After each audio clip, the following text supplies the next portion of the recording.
to you Happy International Women's Day. Kama hujamwambia, you're playing.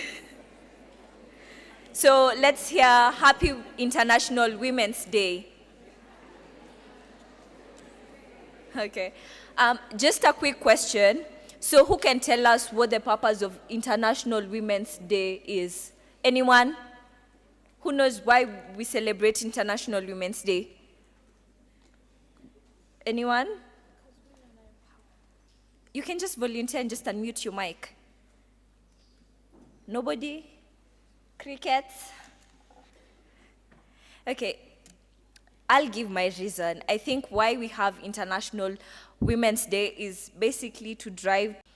And so I will begin with an analogy before we invite the first speaker for the opening remarks. So most of the times when I'm home and my grandma is home, if the TV is not working, if she needs to change the channel, she will call my baby brother. She'll in fact exhaust all remedies in terms of men of their house to come and, change the channel. In fact, Mimi sitaitwa, maybe she thinks I do not know how to change the channel, but I will not be called. And this year's theme is innovation and technology for gender equality. So that's just an example. You, wherever you're seated, think about an instance whereby you have been left behind for being a woman because of digitalization or because of technology. So today, a persistent gender gap in digital access keeps women from unlocking technology's full potential. Their underrepresentation in STEM education and careers remains a major barrier to their participation in tech design and governance. And the pervasive threat of online gender-based violence, coupled with a lack of legal recourse too, often forces them out of the digital spaces they do occupy. So my parting shot is, let us not leave the women out where technology is involved. Let's spread digital literacy. So this is a call to action for accelerating gender parity. And with that, I would want to invite Ms. Whitney Mwangi, who is the founder of the Storybook, to give opening remarks. A round of applause.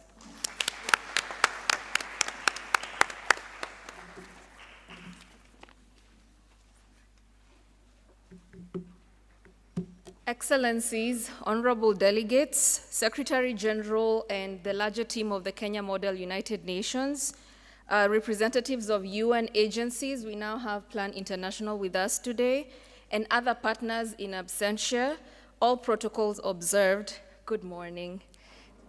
It's such a wonderful time to be alive, especially for the young African women. Could you just clap for yourself, celebrate yourself? And I know for a very long time it has not felt that way, that being a woman is a privilege. For me, it has taken time to get to this place where I can stand tall and be proud of everything that I am, everything that I have achieved, be able to raise my voice for all the issues affecting women. But I know that we cannot say the same for all of us, at least not in all regions. There are very many issues affecting women. For example, when it comes to health issues, we know that every 3 minutes, a woman in either Eastern or Southern Africa has contracted HIV. Just take a moment and think about that. The moment this takes hold of our generations of women, it debilitates us from being able to cross-generate and build other generations that are coming after us. But there is hope. Beyond knowing that women have struggled to find a place, gone are the days when a woman was just expected to sit in a room like a flower pot. Your job is just to be cute, pretty, don't speak, don't have an opinion, do not share your intelligence. Gone are those days, because as the theme has been clearly communicated, we have the digital space. It's open, it's free, You have opportunity to learn from others, meet other women, get to see what they're doing, and know how to leverage, know how to use that space to talk about the issues affecting your society. Right before us, we have a team that is going to speak about how the humanitarian crisis is affecting women and climate change at large. We have issues such as drought. I talked about health, but if you think about other women that you've left in your community, there in your estate, there at home, if you think about the little issues that are actually preventing them from manifesting as their real self, these are the opportunities that we are granted on such days to raise the voice of the woman, to say that she's important and say that we can embrace equality, and one day gender equality is going to be a possibility. But ladies and gentlemen, as I conclude, if given the opportunity to use innovation to actually raise your voice, will you take it?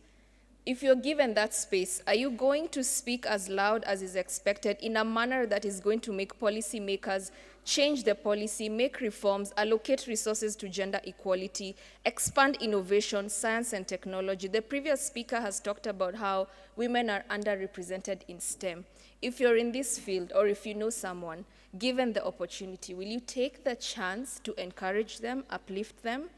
And on this day, I challenge you, both women and men, make sure that gender equality is not just a pretty phrase or a wonderful quote or a book sitting in your shelf. Make it a reality, and we are available to hear your stories of how you're challenging gender inequality and help advance the African-led narrative. So happy International Women's Day, and we look forward to interacting with you. The Storybook team is here, and yeah, have a wonderful day. Thank you.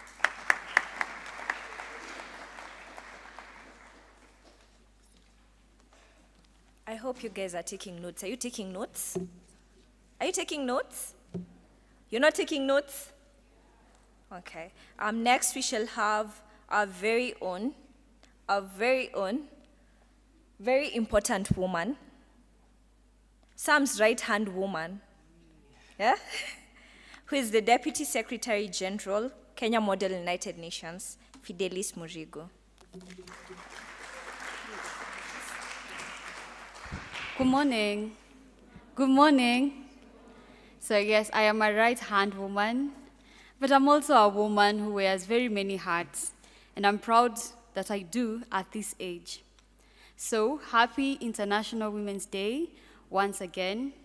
As I celebrate myself as a woman, as I celebrate all of you as women, I want to celebrate all our mothers who bore us, who saw the need of not aborting us and gave us a reason to live. And today, even if they are not there, I believe they watch over us and they wish the best for us, and that we are going to be mothers. Mothers who are going to bring forth leaders and probably be even the leaders, the president, the first lady. Amen? Thank you. So I stand here because of the empowerment that I have been given majorly by my parents. I look back, the journey has not been easy. One of the people that I wish was here to see the progress that I take is my father, who has loved me so much, believed in myself, in me probably more than I believed in myself. And every other time he will tell me, I know you will be great, I know you will be great. But back then in high school, I used to score some grades. I could go home with a B minus, go home with a B, and I wonder, what are you telling me I will be great? I'm not performing as that A student there, you know? But with time, I have come to realize that being great is not about the books. Being great is how you define greatness within you. I'm glad that my parents gave me the opportunity to believe in myself and to nurture me. And even so, the spaces that I found myself in encouraged the woman that I am to be. And probably, not even probably, but I hope that the spaces that I will interact with in future are going to mold a better woman than you see today. Today, I want to celebrate the Secretary General, Kenya Model United Nations, and that is Mr. Samuel Moe. Please just give him one round of applause. Now, I will tell you why I have asked you to clap for him. Ever since we assumed office, Sam has never felt threatened by me, not in any way. You know how a guy will feel this woman is too much and they will want to just be there? Sam has always given me an opportunity to put myself out there.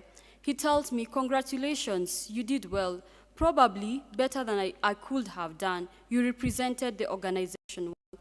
And today I stand here. Sam could have been better placed as a Secretary General to make this address, but he told me, you are a woman, you are the Deputy Secretary General, you have to give this speech. Once again, I want to appreciate you, Mr. Samuel Moe. I also want to challenge the men in this house that you are. And then SDG 5 around gender equality, and then also SDG 17 around working in partnership, because gender equality cannot be achieved by one single individual, but it's a collective effort.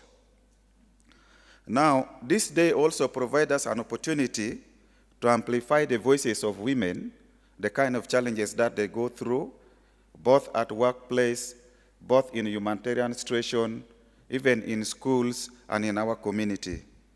We also know that nowhere in the world have we achieved gender equality, being it in Europe, being it in Africa, everywhere in the world, there's no gender equality. But this gives us the motivation to really work hard so that we can achieve that. As guided by the theme of today, digital innovation and technology to enhance gender equality, let us also explore the opportunity and also think about the gender divide and gender disparity in terms of access to digital technology, and then also how this one contribute to the widening gap in terms of economic disparity and social disparity. We are in they call it the fourth revolution, digital revolution or industrial revolution, which is about digital technology and information. And therefore, if we leave the young girls and women behind, then they will lose out in the economic gains, and it will also perpetuate the widening gaps in terms of gender disparity. When also you look at the rural areas, women are the one involved in the major economic activity, being it agriculture, being it informal sector, and digital technology could play a very key role in terms of advancing their economic prosperity. And this one can only happen if all of us in our various capacity work to advance access to digital technology. I was talking to one of the young influencers here. She was giving me statistic that in Kenya here, the digital divides between, the digital disparity between men and women, the difference is close to 10 percentage point, and that is quite big. And this is normally related to access to resources. So we need to work and bring our effort together so that we can do this. It is also paramount that as we consider this day, I know in our region here we are facing a lot of hunger crisis, the Horn of Africa hunger crisis. Let us also reflect and think how a girl child, how young mothers and women, our children are suffering from the crisis. You find that, especially in the pastoral community, people move in search of grazing resources, that is water and pasture, and in effect, the girl child and the young mother suffers a lot. And yet, at times when we design our programs, we don't consult them. We don't ask them to participate, and they rarely participate in terms of decision making, and yet they are the one who is suffering a lot. Let us take a moment and think about this, how these women and girls are suffering as a result of drought that we are facing. We appreciate the effort of the donors and the government to put in some money, but still we need more. We still need more so that we can try to address this. And this is also an opportunity where we can still use the digital technology to highlight the plight of the women as they go through the crisis. We also know that in many societies, when women stand to speak, when young girls stand to speak, when they try to raise their voices against injustices, they are always threatened. They are always threatened. They are threatened online. They are threatened physically. And yet, the society would benefit a lot if they were engaged and they have been allowed to participate freely. So, as we also celebrate these days, let us also remember and emphasize that every child and young person has the right to live a free life. In our various capacities, we should enhance them to know their right and to live a life of choice that they want to lead. Let us also stand against the stereotype, attitudes, the negative norms that perpetuate gender inequality and gender-based violence. And also, let us also try to support our children as they grow through their life cycle to become free from these harmful practices, and then also they become an active force to enhance gender transformative action. The fear and the threat of violence must not restrict girls from living the free life that they want, from choosing the kind of life path that they want to live, and then also from participating in economic activity. Actually, it should be a motivation for us to stand with the girls and young mothers to address this. I know in many societies, violence, people keep it under the carpet. And gender-based violence cannot be private, it's a public matter. So let us support all the women and young girls to stand up to gender-based violence and to speak their voice, and also we help them to grow and thrive in an environment that supports their growth to full potential. Another thing also, gender inequality and unequal power relation also drive gender-based violence. We call upon everybody, including international community, development partners, to implement a gender transformative response, including policy, budgetary frameworks, and institutions that promotes and enhance gender equality. Let us also work to support girls-led organizations where young feminist leaders can come up, network, provide leadership, and create a movement that can cause the gender transformative environment, not in the community where they live, but also in the entire world and the society. Let me also draw attention back to the current crisis that is taking place. During crisis, and all in emergency setting, just as climate change that we are facing right now, girls are often hardest hit, and also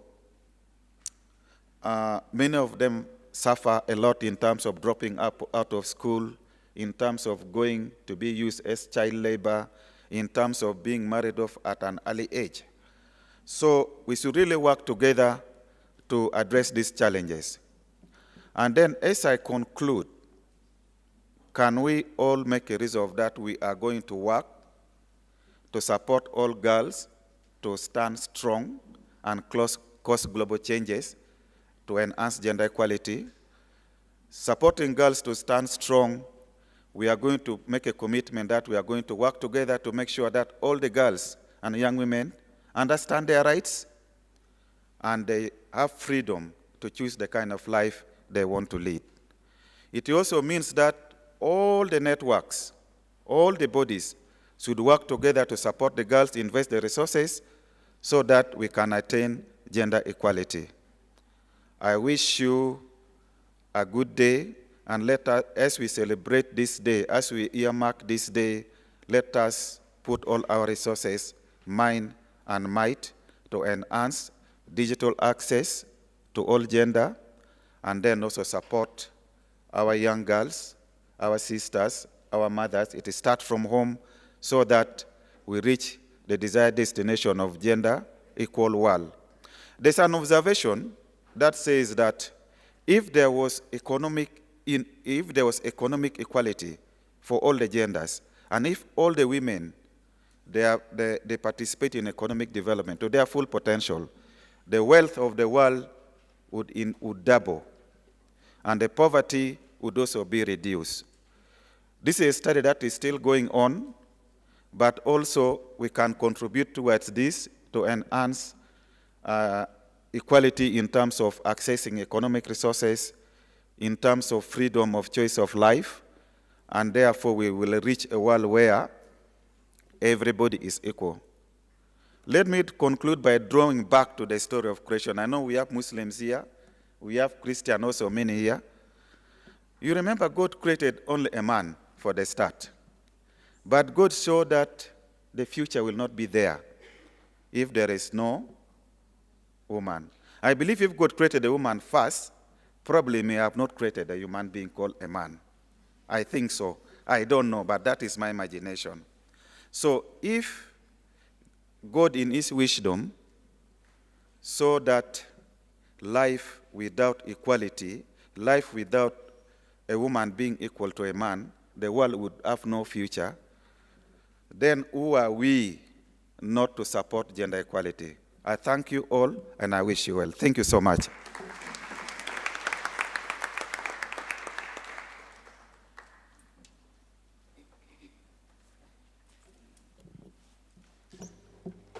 Thank you very much, Mr. Giorgio team. So just a reminder, guys, we are streaming this live on YouTube. So the link has been sent to your groups, so you can share the same. Next, we shall have Clement Chesire, who is the Resilience and Emergency Response Advisor of Plan International Kenya. He'll be delivering on the key highlights on engendered effects of climate change. Kindly give him a round of applause.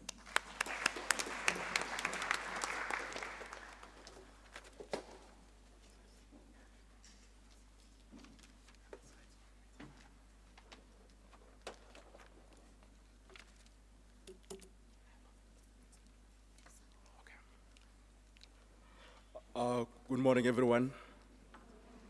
Good morning again. Fantastic. I'm Clement Chisire. I support programs around humanitarian response and climate justice with Plan International Kenya. Allow me to start by saying that from research, girls and women are disproportionately affected by crisis. In fact, from research, it says women and girls are 4 times more affected by humanitarian crisis than men. And from analysis, there are 4 critical things which exposes women and girls to high levels of vulnerability. One is what George spoke about, the social exclusion. It's about the negative social norms, about patriarchy, about retrogressive cultural practices.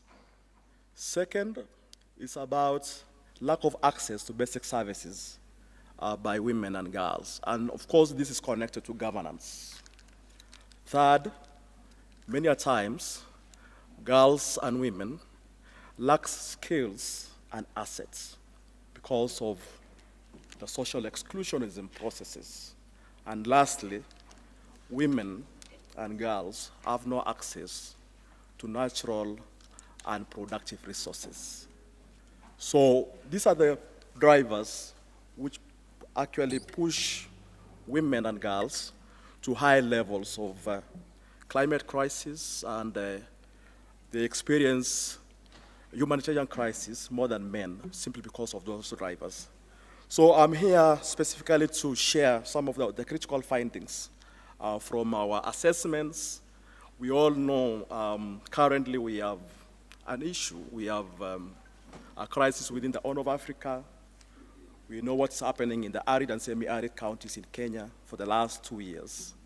We know what's happening in Somalia, Ethiopia, South Sudan, and parts of this region because of the climate crisis and the climate variability. So I will start with, I know many of you understand PLAN. We are an international organization supporting development and humanitarian work. We've been here for a long time. And currently we are supporting programs in about 11 counties. But for the humanitarian action, where women and girls are disproportionately affected, we are running programs in 5 counties. That's Marsabit, Tana River, Kilifi, Kwale, and Tharaka. And we are hopeful that in the coming days, we will be supporting communities who are affected by this crisis in Turkana. For us, we support work around 4 thematic areas. One is around sexual reproductive health. We want to see girls and young women access basic services. When I say basic services around sexual reproductive health, I make reference to information and health services to reduce teenage pregnancies and other harmful practices. Our second pillar is around protection from violence. The third pillar is around humanitarian action and climate justice, looking at adaptation. And lastly, looking at skills and opportunities for young people's employment. That's in brief what we do. But back to the discussion of today. We're experiencing the hunger crisis.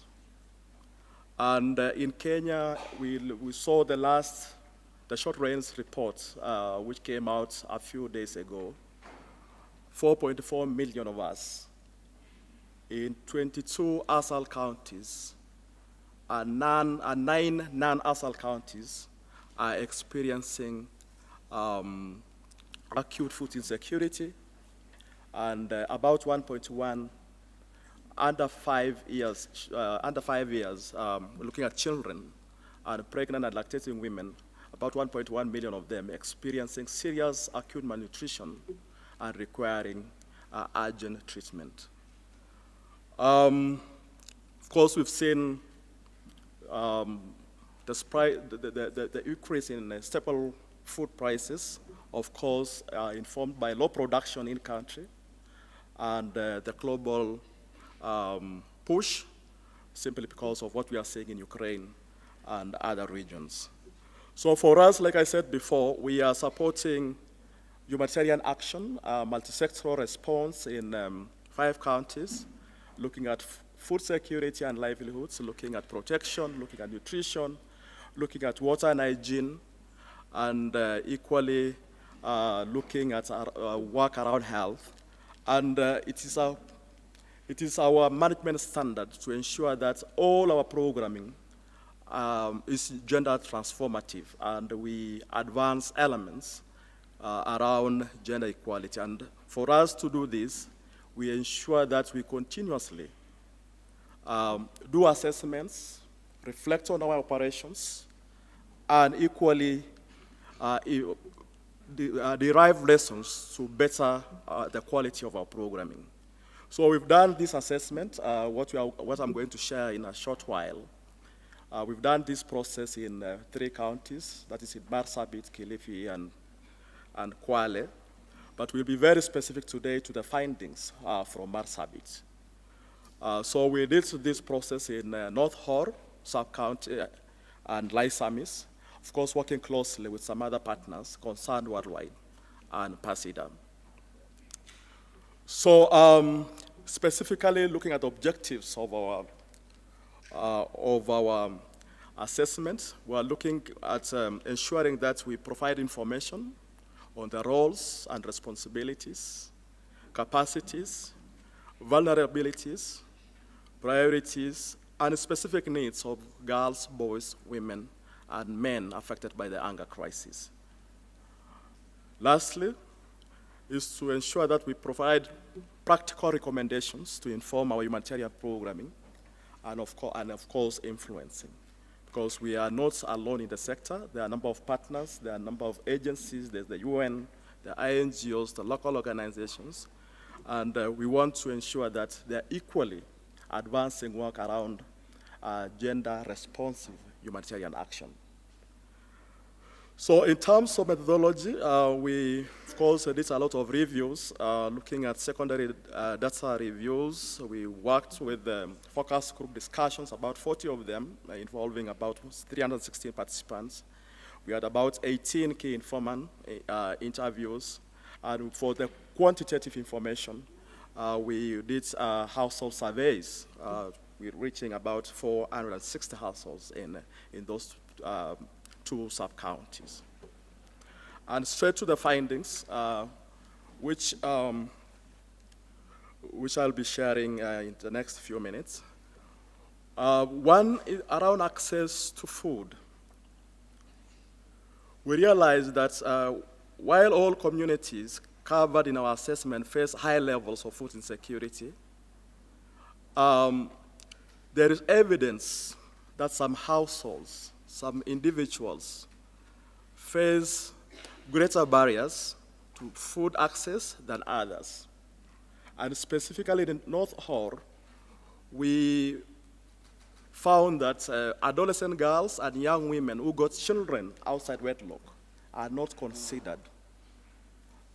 considered in humanitarian assistance. They are like outcasts. So these are some of these social exclusionism processes which puts more girls in danger of starvation. And of course, most likely their children will be exposed to acute malnutrition.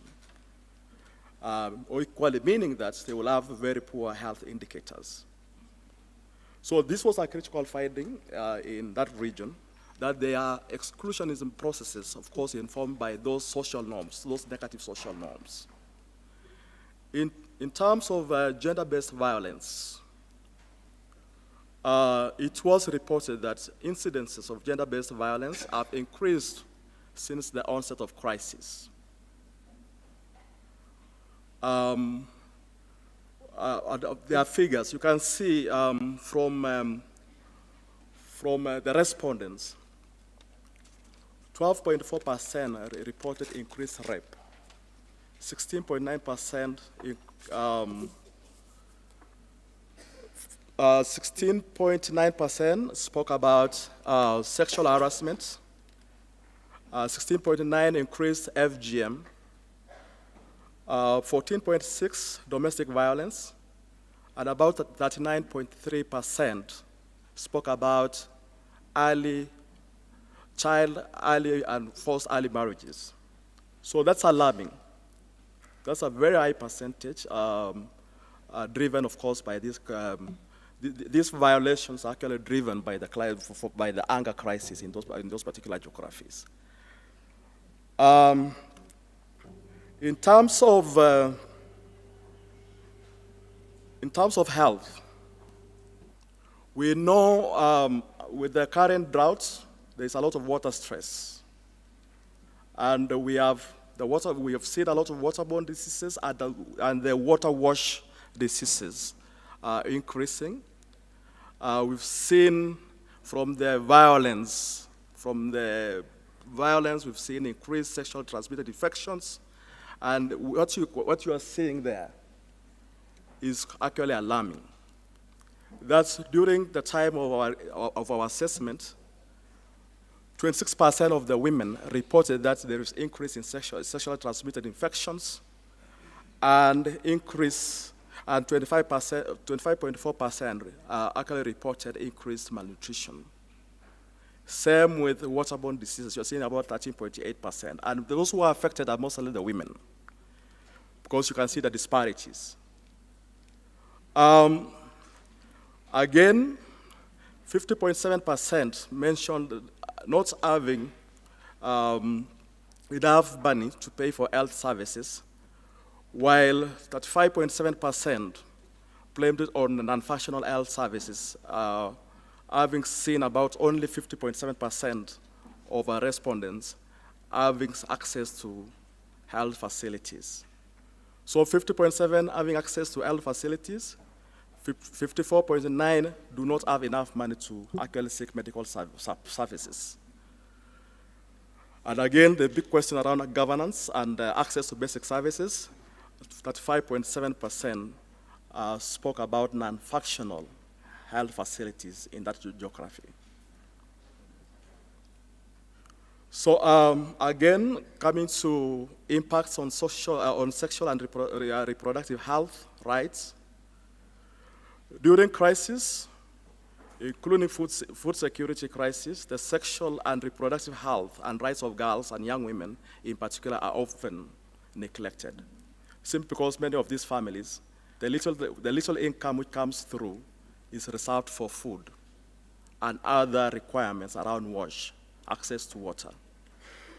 So, and we expect that around the same, when girls are experiencing some of these violations, sexual reproductive health and services are critical in terms of prevention of STIs and teenage pregnancies. So from our survey, we established that 40% of the women of reproductive age do not have their menstrual hygiene needs met by the humanitarian actors within the sector. So that's a huge percentage, and it calls for some serious work around that space. On education, we realized that the droughts and the food insecurity at the household levels have made about 10.4% of the girls and boys in Marsabit to actually fail to attend school. That's very high in our understanding. Affect their own health. And this is, and this affects more women and girls simply because more women will actually forego their food to enable their children have something small to eat. So from our survey, we saw about an average of 92.4% having reduced portions. We saw about 93% having reduced number of meals, now reduction from 3 to 2. And about, which this is what is quite important, is that about 31%, 31.5% are actually borrowing food, actually borrowed food 3 times in the last 1 week preceding our survey. 31.5% borrowing food 3 times in a week. So it tells you about livestock, leaving women, the elderly and children back at home, meaning that we are seeing increased burden of care on the side of women. On humanitarian assistance, from all the surveys and from all the responses from the communities and the key informant interviews, all of them actually spoke about inadequate humanitarian assistance. And in terms of ranking, in Marsabit, water was ranked as need number 1, food number 2, and cash number 3. And all this, of course,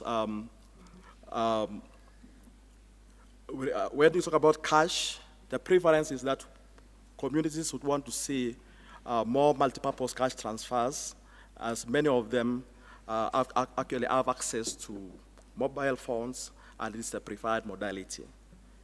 So in conclusion, we see that pre-existing gender norms shape girls' and women's vulnerability to direct and indirect impacts of food insecurity.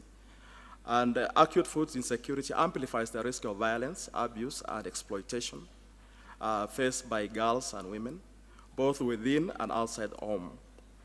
For both women and men, there's of course increasing burdens which contribute to stress and anxiety, which of course drives the need for some psychosocial support for those communities which are impacted.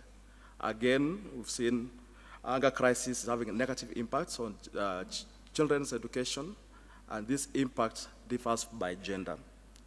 We saw in Marsabit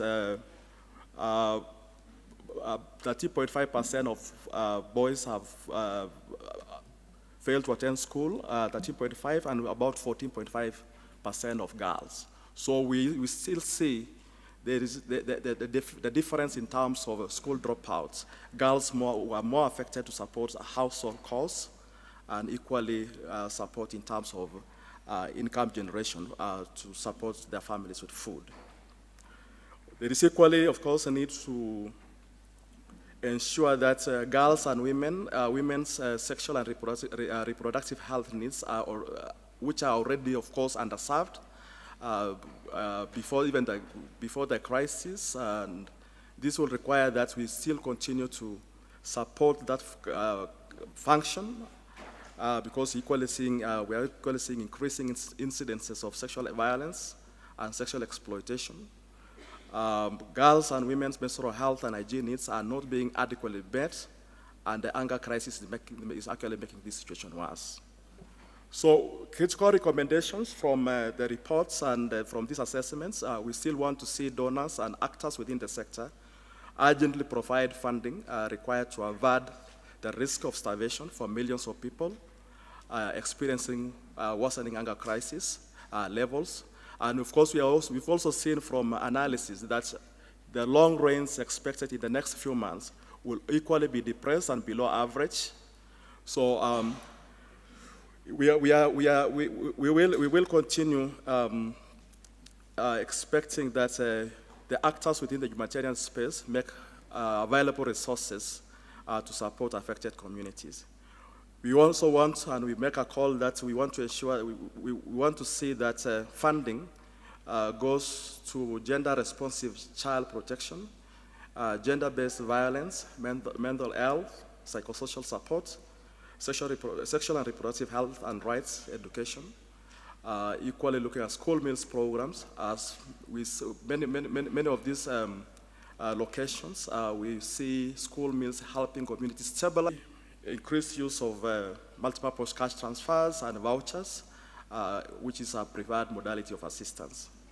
We equally call for integrated child protection, gender-based violence considerations in food security programming, and vice versa. So as we plan to support work around gender-based violence and child protection, it will be important to also bring elements around food security, to see a lot of support from government and equally actors supporting government to reinforce and scale up gender responsive and conditional social protection and income support measures. And in the long term, around resilience building and looking at work around climate justice, we want to see increased investment in gender responsive, child sensitive, and locally led resilience and climate change adaptation practices. So those are the critical things we saw from the reports and from the conversations with communities. And I'll stop at there, and thank you so much.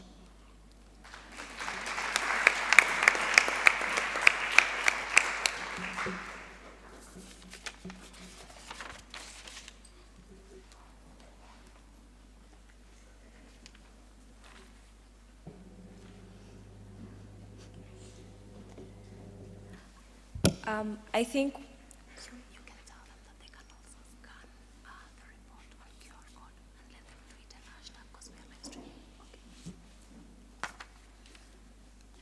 I think we can all agree that it is really nice to be involved in a discussion and their findings given. So this is something that is happening on the ground in Kenya, and this is something that we are every day involved in. Just a reminder again, we have a hashtag, a hashtag. We have a hashtag for this event, and you can stream live on YouTube. And the hashtag is IWD 2023, digital and the future we want. Also, on the banner, you can see everything that I'm talking about here. So hashtag girls get equal, hashtag equal power now, hashtag IWD 2023, and hashtag the future we want. So next we shall have a panel discussion on how technology and innovation play a role girls and women use asset access, control, and harness technology and innovation to bridge gender inequalities. The moderator will be Immaculate Munini from Young Advocate Machakos. Kindly, let's give her a round of applause.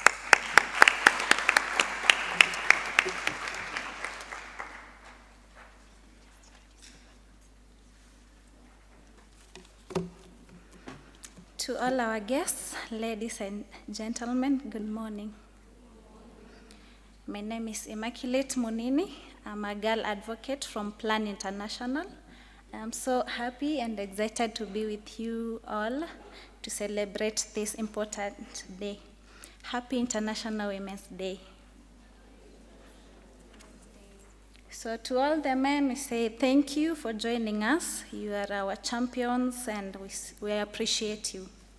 So this day we celebrate the achievements of women, and we also call for a positive change in creating awareness and also in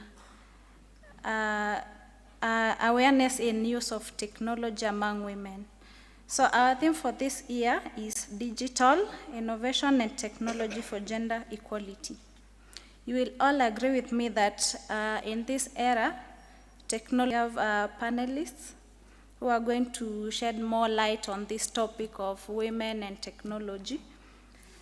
So I'll just invite them, they introduce themselves. So you can start from here.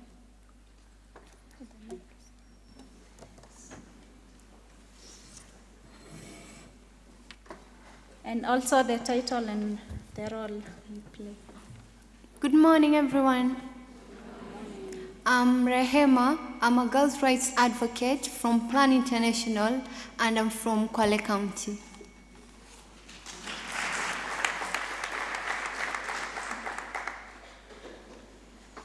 Good morning, everyone. My name is Nuria Golo Halake.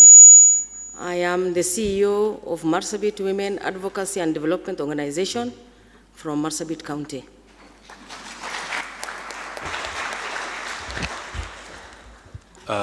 Good morning. Sorry, I'm still adapting to this, the challenge of being a villager, but let me adjust it well. So my name is Tony Olela, and I'm a member of the Youth Advisory Panel, UNFPA Kenya. UNFPA stands for United Nations Population Fund. I'm also the head of administration for the Global Youth Consortium Against FGM, where we're working with over 3,000 youths globally to champion against against female genital mutilation.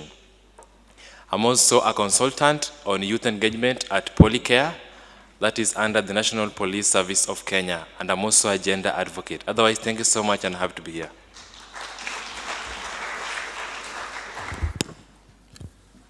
Happy International Women's Day. My name is George Wanyonyi. I work with the National Gender and Equality Commission, not to be confused with the State Department for Gender. I am the head of the division that is charged with the responsibilities of coordinating issues of youth and children. The National Gender and Equality Commission is basically set up to promote issues of gender equality and freedom from discrimination. So I'm very happy to be here, largely because the issues of discussion today relate very closely with the mission that the Constitution sets up for the National Gender and Equality Commission. Asanteni sana, and I'm hoping that we are able to have a good discussion. Thank you.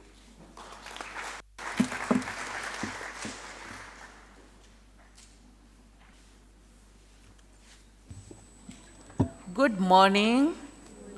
Good morning. Yes, my name is Edith Njeri. I'm working with the Ajira Digital Program as an assistant program manager. I work with institutions. I Am Remarkable program by Google. It is a program for all, but specifically for women and the underrepresented groups across the world. So I'm one of their facilitators And I am a girl for the girls and a youth for the youths. I talk the youth language and the women language. Thank you.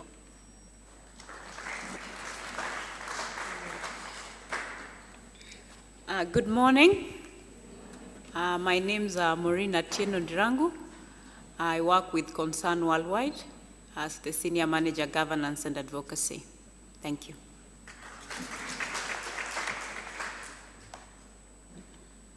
Thank you so much. So we are going to start with Tony. So in a research carried out, nowadays girls are, it's not like in the past where men were the only ones using phones and being in the technology. We have girls accessing mobile phones and a lot of youths using mobile phones. They have access to internet and all that. So how can the use of internet and technology, how can it be an opportunity to bridge the gap, the inequalities between men and women? Thank you so much. First of all, let me say that these our girls and women not only access phones, but they also access tablets and laptops. So I think it is part of the development that we are having as a country, Africa, and the world. So first of all, let me say the digital divide has become the new face of gender inequality, which has become compounded by the pushback against women and girls that we see in the society today. And I believe that I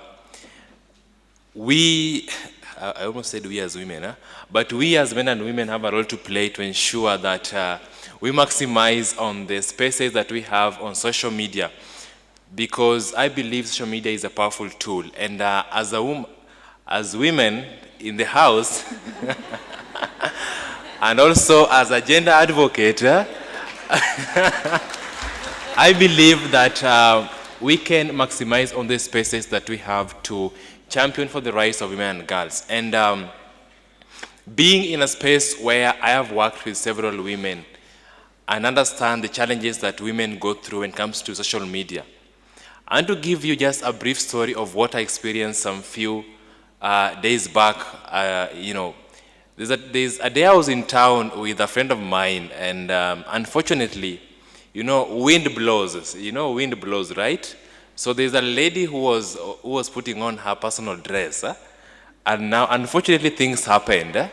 So the man next to me was like, Tony, let me take a photo and make it trend. And I asked this guy, like, please, don't allow your eyes to reason before your age. Yeah, so I think the men in the house, we need to respect the women by all means. And also maximizing on social, on digital space. You guys have been here for like 3 days now, and you saw what UNICAF is doing. The presentation that was done by Ms. Winnie and her colleague Sheila. We need to maximize on these spaces to get these scholarships, work online, and also don't be ashamed to post anything on social media, fearing that men will attack you.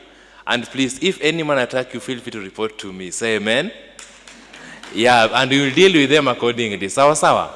Yeah, so another thing that we need to do is women who are on social media, don't fear inviting men in live spaces that you guys are doing, because some of the men also need to be informed, and men need to be part and parcel of these conversations to ensure that they learn from what men are doing.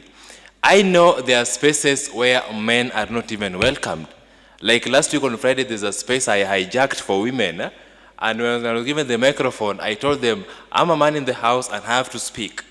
Because if we sideline these men, when now we start to open the gap for inequality. So it all starts with us. So I just plead with the women in the house, even for men, for that man who is sitting next to you, ensure that he or he follows you on social media so that you can interact. Otherwise, I also know that there is so many open and great opportunities in social media that we need to maximize on, and this is a chance for us to ensure that we utilize on what is there. Nowadays, employment is all over social media. You find jobs being advertised on social media. If I check in the room, there is this lady called Sharon. She's jumping left and right, taking photos. You know, and she's maximizing the use of the digital space, use of the camera. And how I wish the partners in the room, you get time to interact with her. She's an amazing woman. Also, we also need to understand the challenges that women face more so when it comes to social media spaces, and also women in the house.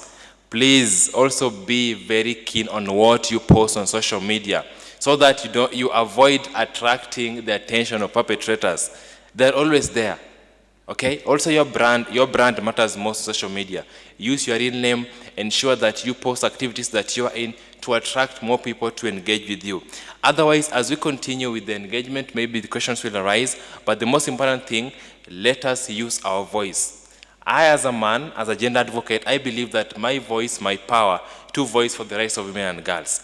And as we keep on influencing, let's influence for impact. Let us go back to the village, to the community, and tell that woman, that girl there, that go to internet. Internet, you just press 1, 2, 3 and get to internet. Otherwise, thank you so much, and back to you.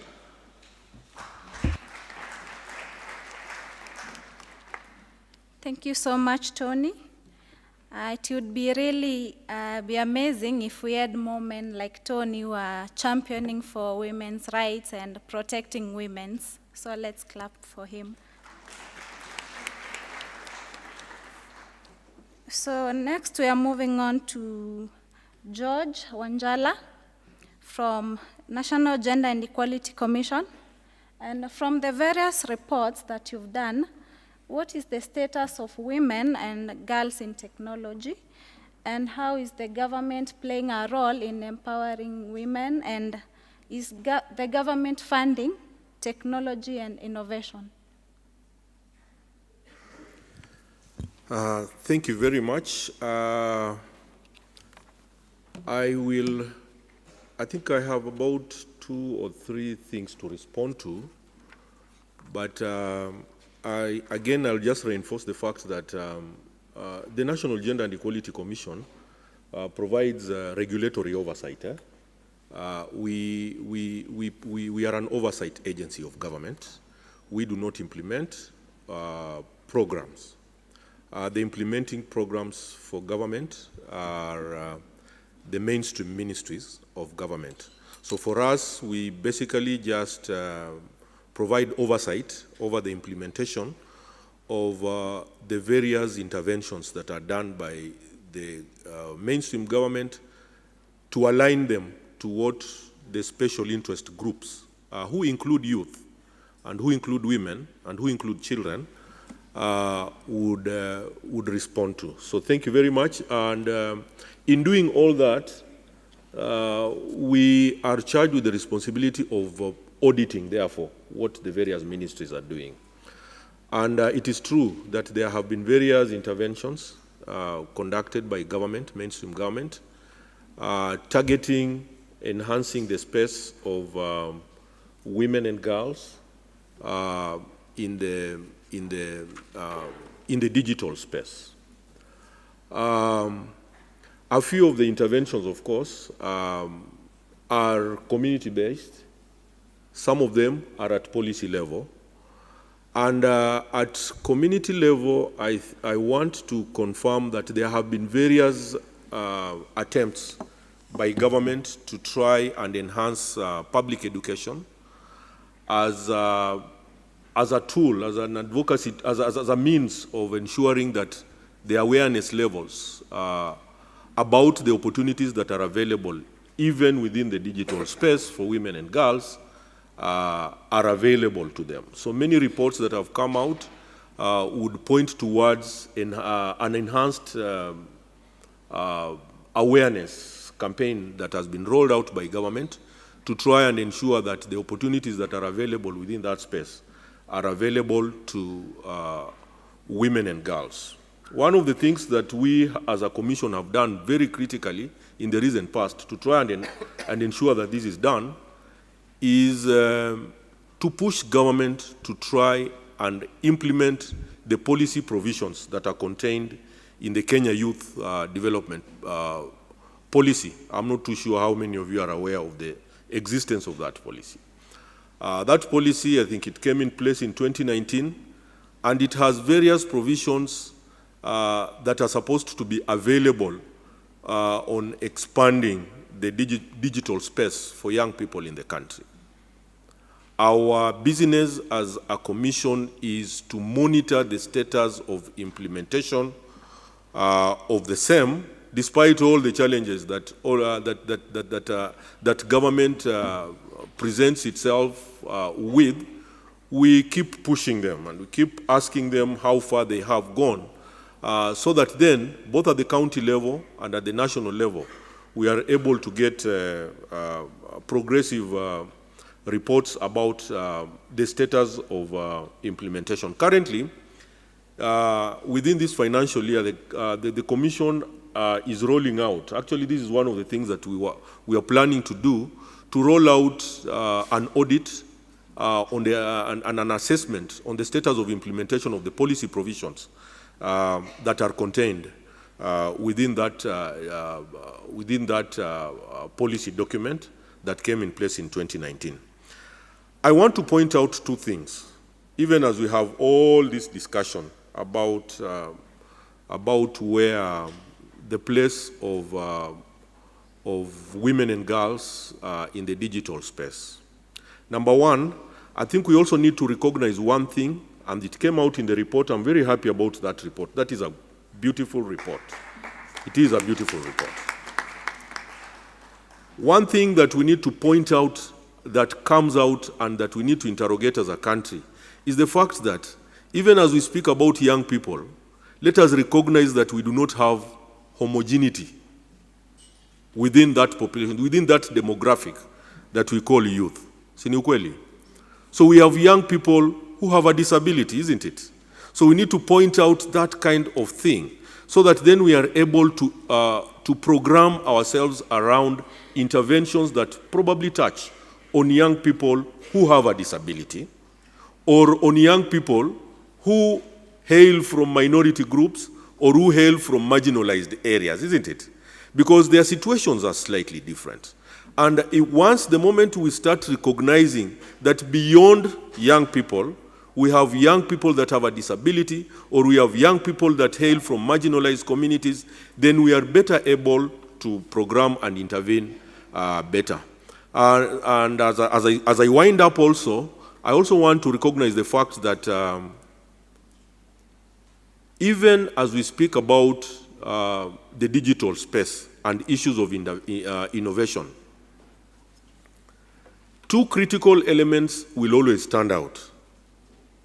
One, that we have socialization agents that are so critical, and I'm happy about what he said, socialization agents that are so critical that we have to keep targeting them if we have to change the mindset of everybody with regard to issues of women, and particularly young women. So we have many agents. We have the family. So to what extent do you think you as young people, to what extent do you influence your participation in the family process?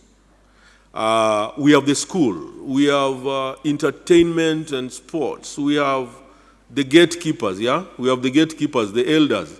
And he said that as we discuss issues of women and girls, let us not forget the men and the boys, isn't it? Because we need them along in this discussion if we have to make a lot of progress. But I also want to challenge the fact, I also want to point out the fact that at the institution level, and that is at the socialization level within the communities especially, but at the institutional level, there are great opportunities for us to change the narrative when it comes to discussions on the participation of young men, particularly young women, when it comes to the digital space. And that is because there is still a digital agenda divide when it comes to the digital space. So you find that we have gone out and conducted some assessments. We have a lot of participation of women, including young women, in the agricultural process in the country. But yet, when it comes, and agriculture, when it comes to agriculture and production, we find that there is always going to be a lot of participation of women.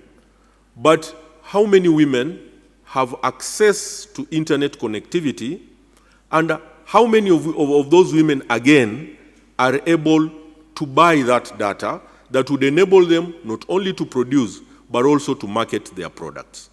So I'm happy about this, and I hope that I can be able to seek out as we move on with the discussion. Asante sana.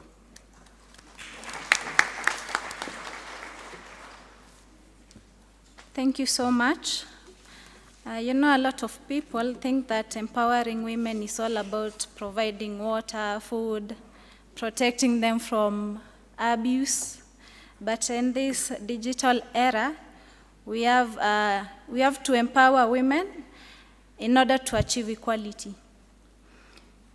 So thank you for the good work you are doing in enhancing the digital spaces for women. And now, without wasting much time, we are going to the next panelist, Madam Nuria Golo from Marsabit. So perhaps you could tell us, do we have women accessing internet and technology in Marsabit? And if they are accessing, how is it contributing to inclusion and gender equality? Thank you very much. Assalamu alaikum, everyone. Wa alaikum salam. My name is Nuria Golo, as stated. I come from Marsabit. The Marsabit you've watched about. And 3/4 of Marsabit is covered by desert. Leisamis is in a desert. Same case with Nothor, which is also in a desert. May I take this opportunity to thank Plan International for the report. That's nobody can do better than you've done it. Most of the times, our issues are not covered.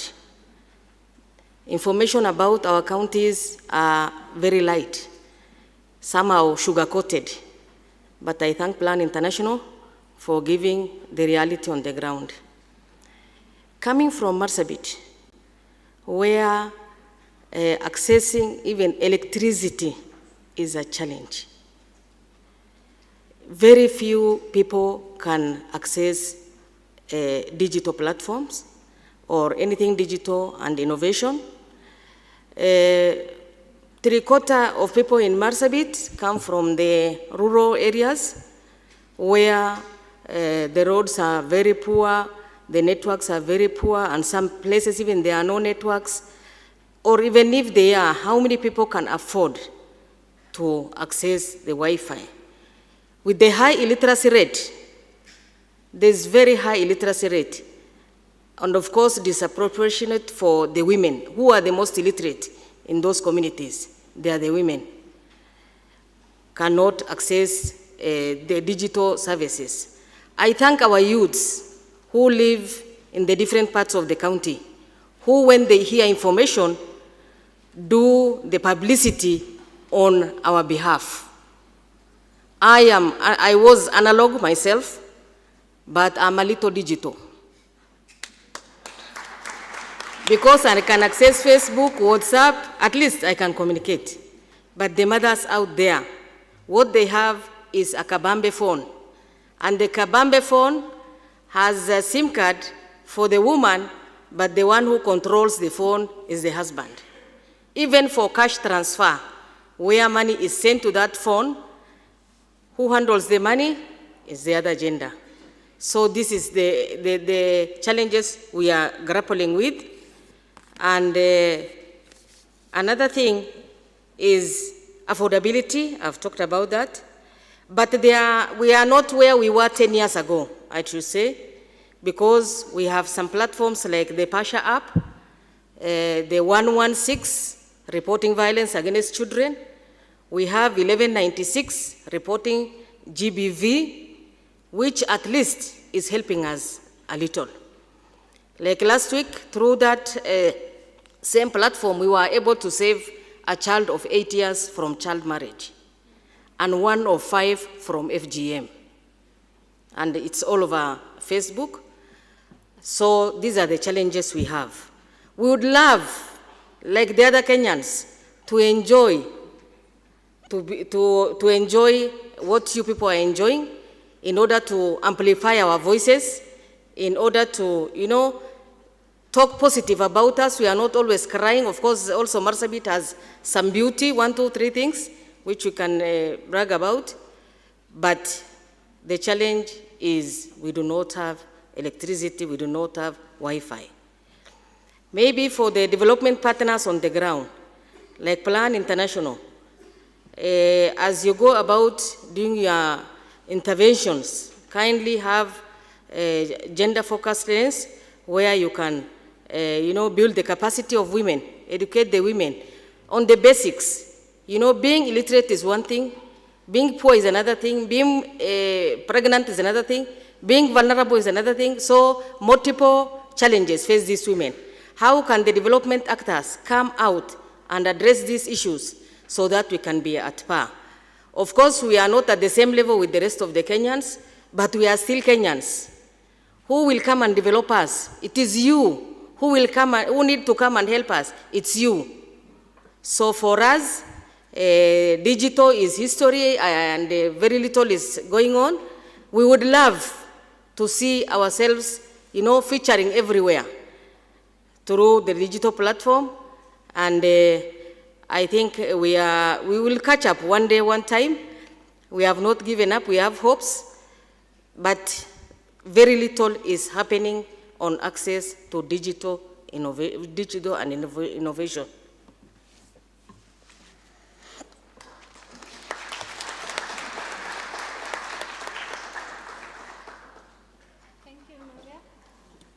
Thank you so much. And I hope that all the stakeholders who are present, you've heard what she has said. So let us stop assuming that it's everyone who has access to mobile phones and internet. So I hope you do something about it. Plan International. Okay, so we are moving on to the next panelist, with Edith Njeri. And from research and studies, they show that a large number of Kenyans who are using the internet and have access to internet are the youth. So how is this contributing to creating gender equality? And maybe you could tell us what do you think is the future of innovation and technology? Okay, thank you so much for that question. I'd like to confirm that yes, internet penetration, especially in Kenya, is huge, and in Africa, to be specific, Kenya is one of the highest countries with high internet penetration. Not only internet penetration, that is also contributed by the availability of power. As we have heard from Marsabit, some people are not able to access power, but even if they don't have a smartphone, they have a kabambe phone. That shows that these people, communication is happening, only that it is going to specific people, then it is distributed. When we talk about penetration, innovation, I can say innovations are coming up, and to specifically talk on women and how it is helping the economy, you have seen that most ladies, it doesn't depend where you're coming from. There is a safe space where we come together, we promote each other. It is a culture. We tend to look, sometimes we tend to look at the bad things, not appreciating the positive things that are happening. Internet has created a space where women, ladies, can have a voice, they can showcase their innovations, they can get opportunities, they can get their target clientele. I'll give an example with, I think early last year, or before COVID, I attended a conference for keeping children safe. And that conference was because everyone has access to the internet. They can see the content in the internet. And some ladies also presented on how they have come with an app whereby if you are facing gender discrimination, GBV, there is, I've seen nowadays we are calling it period poverty, you have such issues, you are able to log into their app or send a message, and that message will inform them, and they'll be able to get your location and come to you and help you. That is an innovation to help solve some of the challenges that women and girls are facing. Another challenge that we have an innovation, there are certain programs like the one I work with. We have a target to reach 70% women to have inclusion of persons living with disabilities, and also to ensure that we go to the ASAL regions. Currently, we are having a program at Dadaab. We are in Turkana. We have center managers in every constituency. And what are these people doing? We don't have like strict rules that you need to follow for a person in Nairobi, a person in Nakuru, a person in Marsabit, a person in Turkana. Let me give a case study. For people in Turkana, we work half day. Then the rest of the day, we offer centers. These centers, the government has given them 13 computers in that center. Then the 13 computers, any youth, any person in that region, they can access the center. You can use the computers, and also we give internet connectivity. And we have supplied the centers with center managers who are well equipped to mentor you, to train you on how to use the skills. Currently, the most intake is on digital marketing, on how people can be able to showcase their skills, come up with innovations, and sell out their innovations. The digital space is growing, and the more the space is growing, the more the challenges, the more people want to use the platforms to exploit. So among the things we do, we train people on how to stay safe in the digital space, and also to safeguard their properties online, and how to protect themselves from exploitation. That is it from me. Thank you.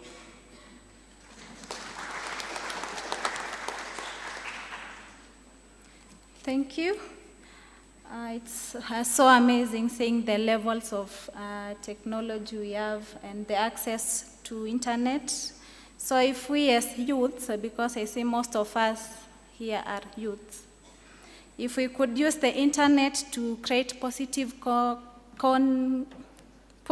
content, and in all the digital platforms, we could have solved so many gender inequality problems and the issues we are facing.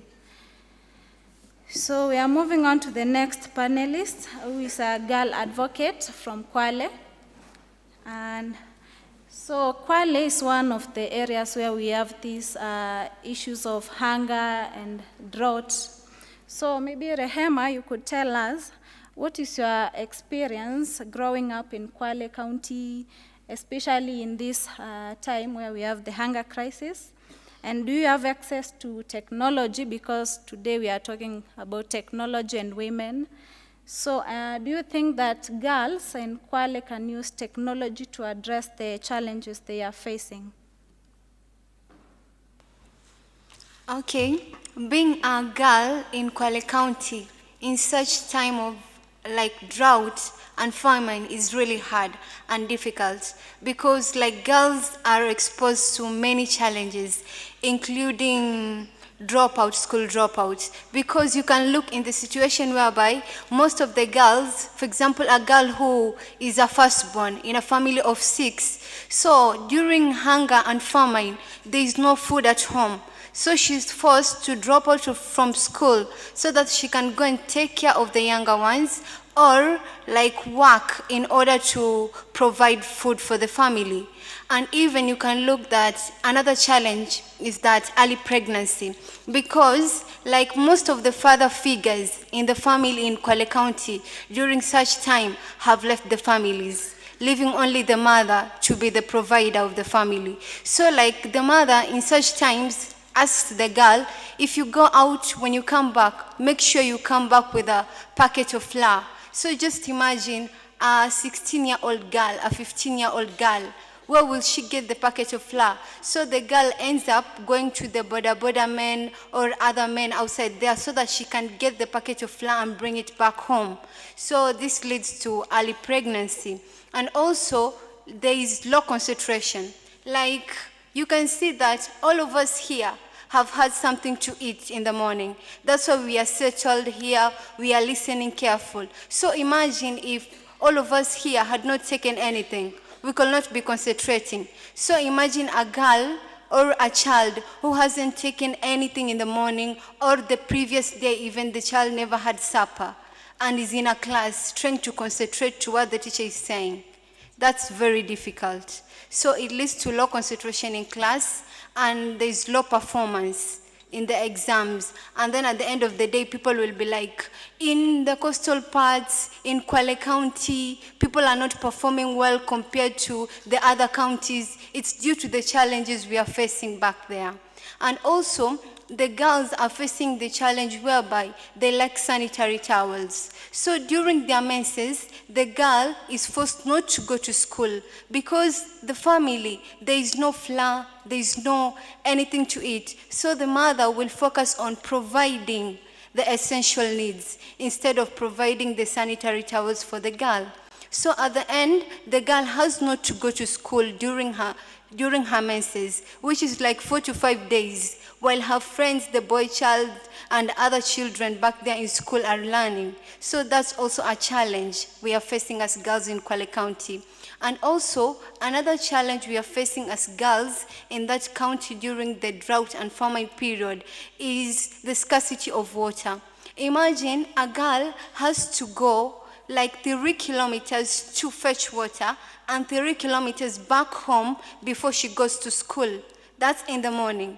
She goes fetch the water, and after that she has to go to school. So when she reaches school, she's tired because of going to look for water in the morning, because she has walked 6 kilometers, and she also has to walk a distance from home to school. And you expect the same girl like to concentrate in class. She's tired. She can't concentrate. So that's another challenge we are facing as girls in Kwale County. And then another challenge, it's hygiene. Due to lack of water, like the hygiene is really, really low.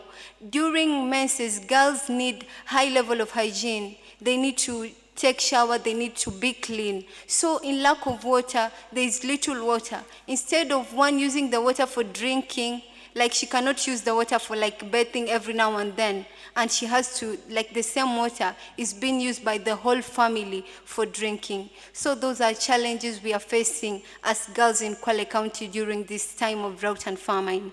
And then like technology can really help in solving our challenges. Like you can look when in the agricultural sector, we have like the women back there and the girls can be educated on rearing the layers and broilers. Layers and broilers, like they really grow fast. So it will help, like they can sell the eggs, they can sell the meat, and also provide food for the family. And the same money can be used in school fees and other important needs. And then also another way in which technology can help in solving the challenge is by providing the water generators. Like the water generators, they do supply water. So this will help to shorten the distance by which the girl has to move to go to school. And also the water generator, when it supplies the water, the same water can be used in agriculture, whereby they can grow the Katumani maize, which they take a shorter period to grow compared to the other types of maize. And also, like the ladies back there, they can be provided with smartphones because we have the women groups. So in the women groups, they can be provided with the smartphones. And the smartphones, they can help them in doing the online businesses because like they have a lot of children. A mother who has like 5 children, so she has to force her elder girl to come and take care of the others. So the girl will be able to go to school as the mother does the business from home, whereby they can advertise their mats. They weave nice mats back there. They can advertise their baskets which they weave, so it will help them a lot. And also, I'll like conclude by saying that like today is the International Women's Day, and most people like they always say that like we are focusing on women much compared to men. So I want to inform them today that when you educate or we educate the women and teach them about technology, it's not only the women who benefit, because women are very generous. What they get, they use it for their sons, for their brothers, their husbands, their daughters. So it's not only women who benefit. When we educate our women, we educate the community, the society, and the world at large. So let's focus and unite all of us in technology and helping the women. Thank you.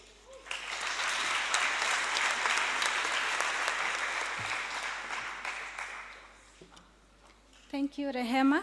That was so impactful, and I hope that we've learned a lot.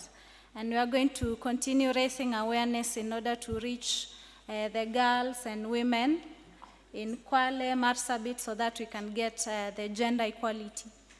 So as we conclude, I have a question for Maureen.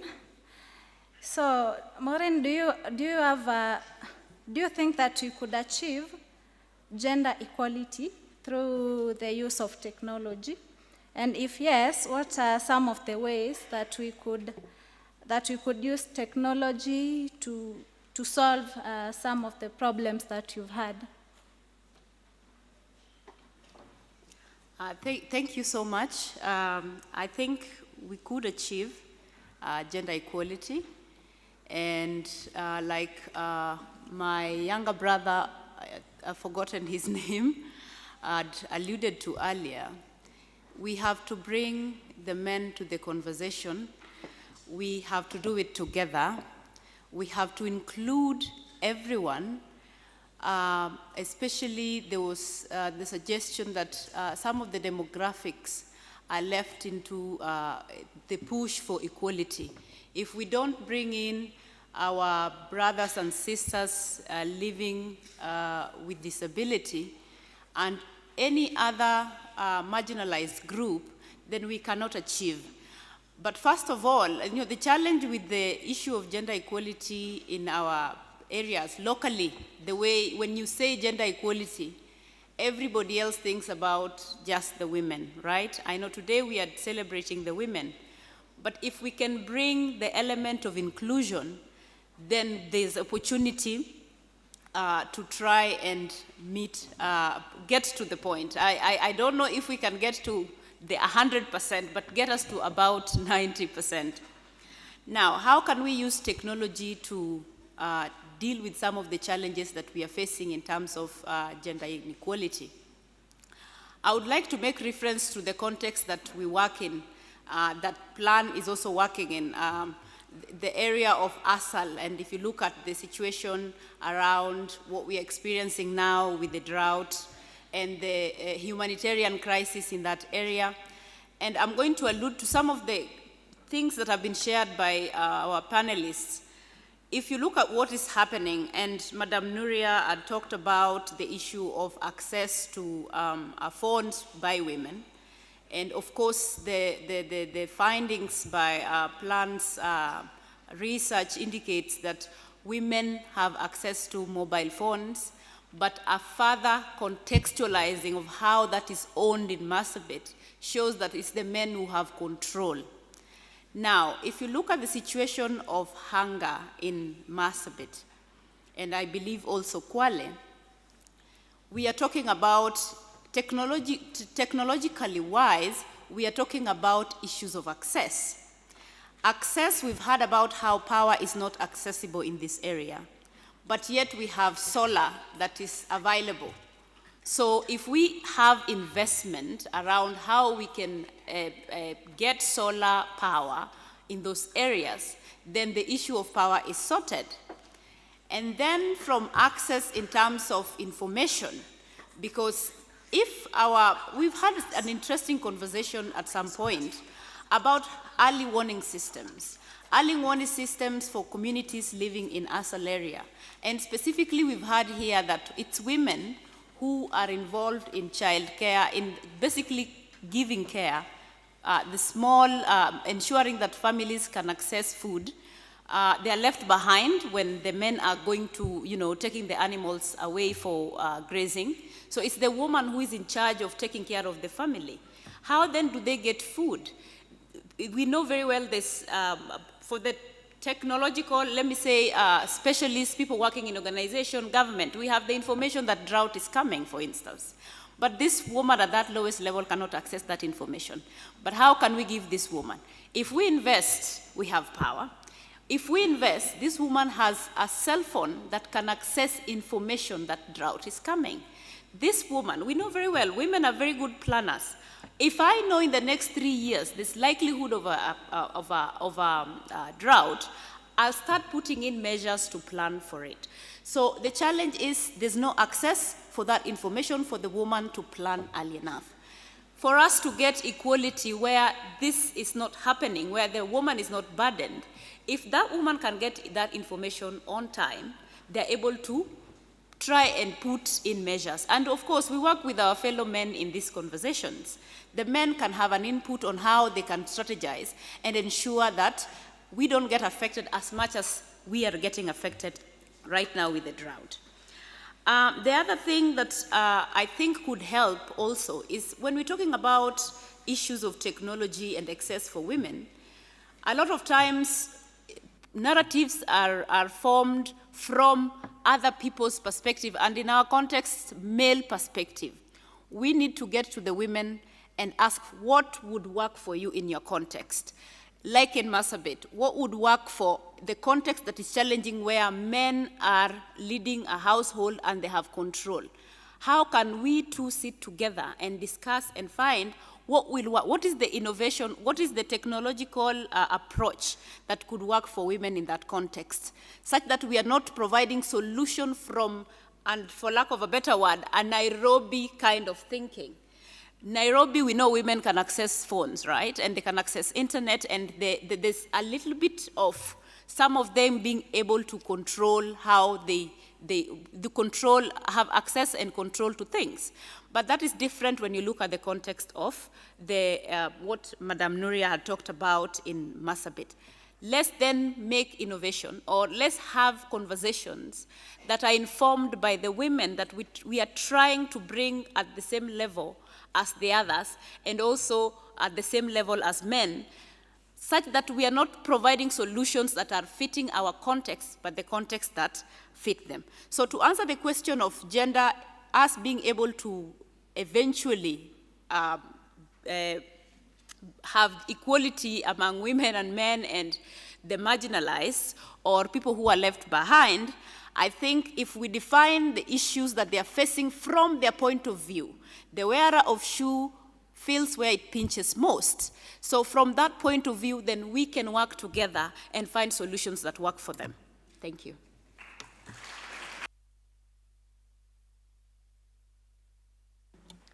Thank you so much, Maureen. And we are just concluding our session. So, Sadia Hussein, maybe we could hear your view on how can you use technology to mitigate some of the harmful practices, because we've had a lot of harmful practices against women and ladies. So what's your view on how technology can be used?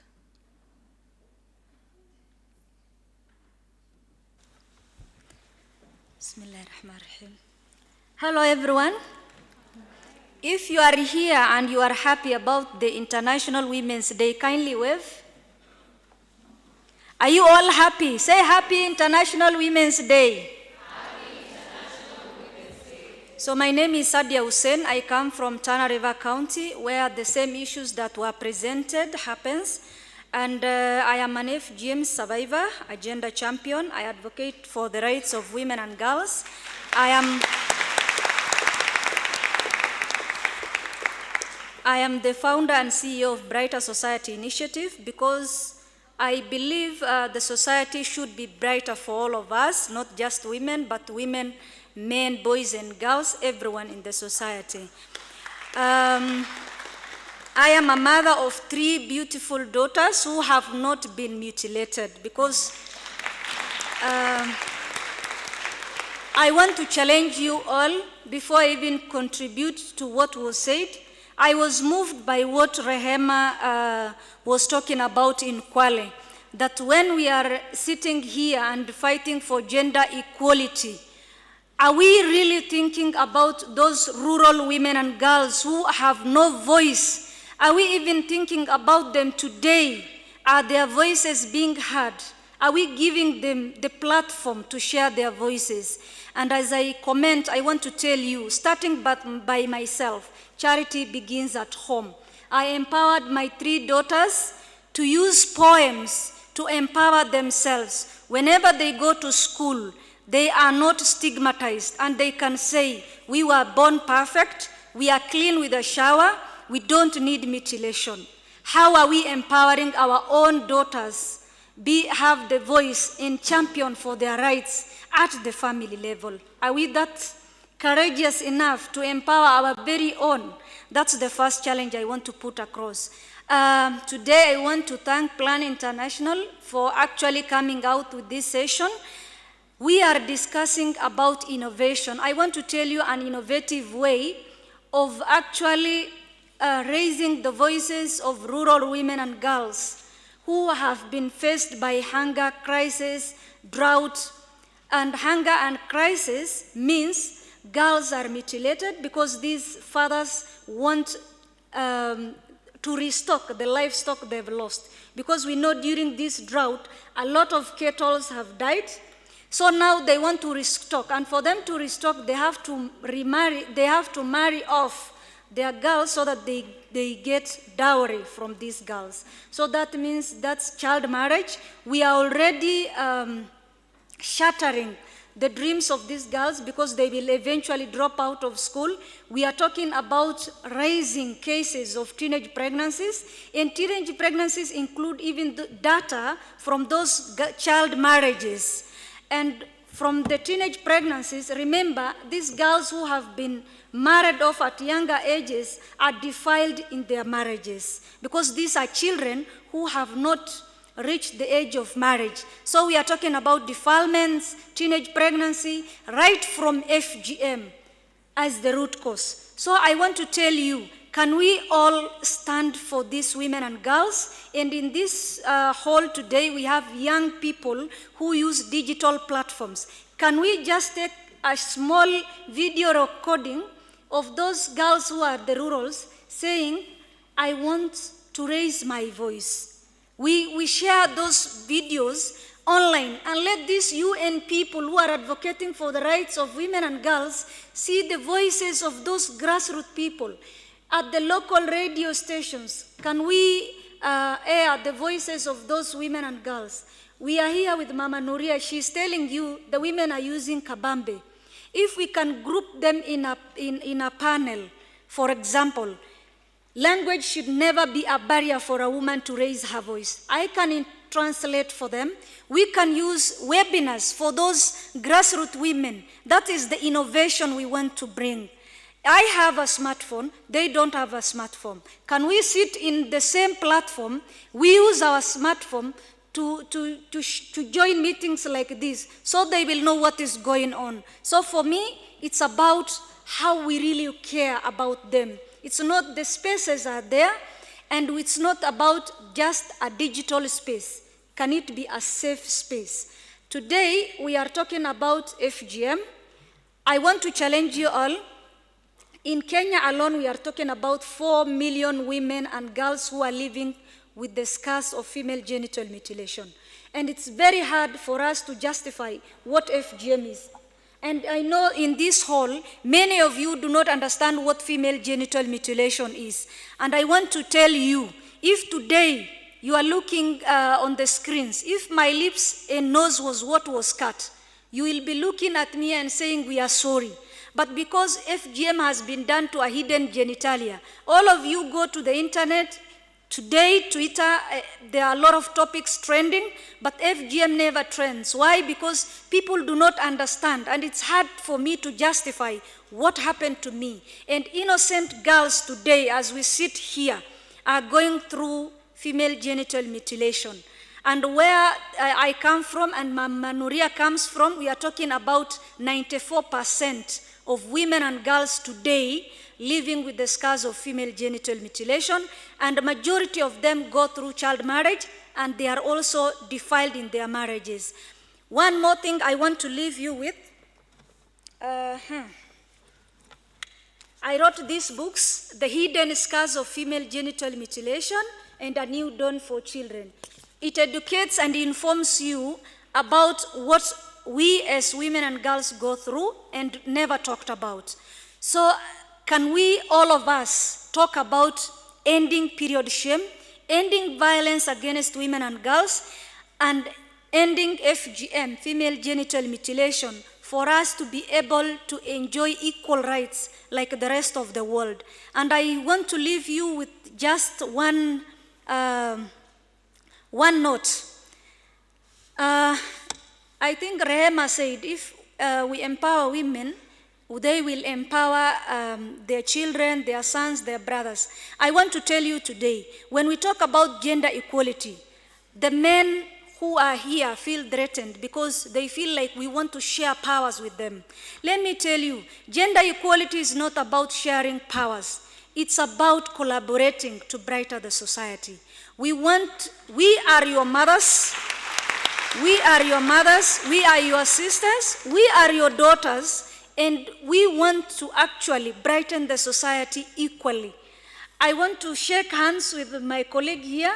He's a champion who advocates for the rights of women and girls and fights FGM. I want to tell you, I will never take your powers from you, right?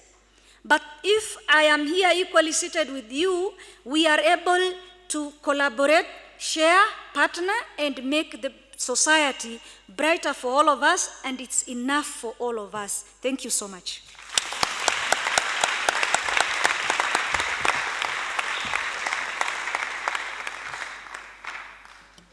Thank you so much, Sadia. That was quite comprehensive and it was good. Thank you so much. So it has been a very wonderful session as we celebrate the International Women's Day. Thank you all for sharing the challenges we are facing and how technology has helped us and the gaps we have in our communities. So thank you to our panelists for the discussion, and I urge each and every one of us to be a champion for gender equality. So for the next session, I'm going to hand over back to Diana to take us through the Q&A session. Thank you.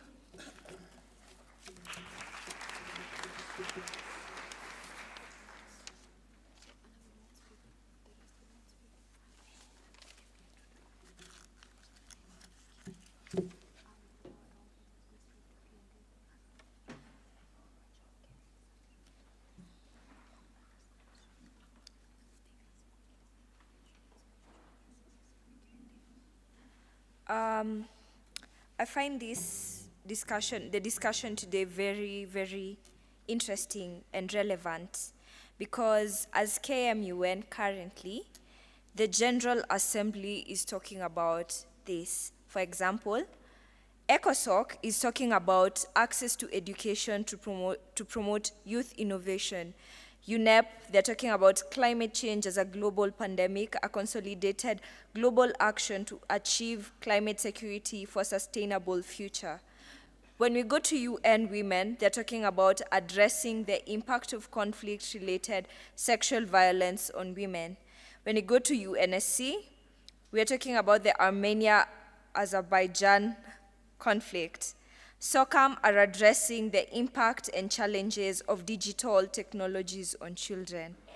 I mean, couldn't this day come at a much more perfect day? No, Hakuna, it's this one. This is the day. So I would want to invite the audience for a Q&A session. And my first question, before anyone raises another question, would be, do you think the equal opportunities are enough? Do you think that equality will be fair? And who exactly are we addressing when we give all these beautiful recommendations and solutions to the problem that we're having? Who is going to implement them? As a person, what step are you taking? What position are you in? How are you owning your digital space? So as we think about that, so I invite the audience to raise any question to the panelists. Yeah. Thank you. My name is Leshan Kereto. I'm the chairperson of the United Nations Populations Fund Youth Advisory Panel, also the founder of Tareto Africa, a community-based organization that we advocate against harmful practices. I'm an anti-FGM champion. She was awarded by President Uhuru an award for outstanding efforts to end FGM. She was the first one on the list. I was the second one on the list. I'm proud of her because of the work she's done, and she's been able to guide me in so many ways. And when she was number one while being awarded by President Uhuru, I was number two. Thank you so much. So what I want, true story, thank you. So I want to appreciate the panel, but also to start with Plan International. I think Plan International is bringing a very unique component of county-specific data, something that we've really been looking for, things that have really taken time to develop. I sincerely appreciate Plan International for that. My questions are three and cuts across a beautiful panel that we have. I sincerely appreciate you all for the amazing inputs, and for the people who organized, very nice and well balanced. And my question is, we have a gap. We have all appreciated the gap. We are not in denial that there is a problem when it comes to gender equality, and also now the gender divide when it comes to digital innovation and technology. We have been able to observe that men are a little bit ahead when it comes to technology. All of you have mentioned about that. Are we looking into ways that, in a form of collaboration, what is it that men are doing better that women can learn from? Since we have appreciated that, probably men are using smartphones, women are using kabambe. What is it that men are doing better that maybe we can learn from them? Maybe as a start. Second question, and many of you are representing different organizations. What are the best practices that you're using towards digital technology and innovation? Many of us are now, trying to, getting to get started with technology and innovation, but what are some of the best practices that we can take out of this meeting as action points towards us improving digital technology? There are people who are doing digital skills for women and girls. There are people who are, supplying laptops, supplying, different, like the government has tried that before. And what are best practices that are you using in your organization, and how can we all borrow from here? The other question, it relates to what you asked at the beginning. We have we've agreed that there is a digital and technology gap, and we need innovation, and we all want to do digital innovation. But whose role is it? Are we waiting for the US or the UK to come and do those amazing innovations from the US and then we implement them? Or are we actually thinking about those women developing their own digital and technological innovations that allow them to actually make sure that the solutions you are bringing to them actually serve them? You can import something, but does it serve? You can bring a very nice Apple laptop, very nice, but can they use it? Does it serve into their needs? Thirdly is, which organization is probably leading in this conversation when it comes to teaching those women digital skills, giving them those materials, and then consuming? Because we are talking about economic empowerment, right? You're giving them laptops probably to open a cyber. So are you ready as, let's say, KMUN to give them tenders to actually supply you the paperwork? Are you allowing them to actually live stream your events? Are you teaching them and then utilizing? Because yes, you can provide for those services, but if they don't sell, if they don't provide that service, how do we then be able to now make sure that they economically benefit? There are many innovations that we're doing. Like, for example, at UNFPA, we are currently launching a body right campaign, which is going to be global, and we want to make sure that we take care of women from cyberbullying. We want to make sure that those videos that are leaked on social media, we want to make sure that the audience actually takes care of the victims. That is what we will do as UNFPA. We'll take care of their sexual and reproductive health. We'll provide for them an opportunity to heal from maybe being exposed and everything. That will be our mandate. But which other organization, which other stakeholder is actually going to consume what we are going to build these women with in terms of their technology and digital innovations? Thank you so much.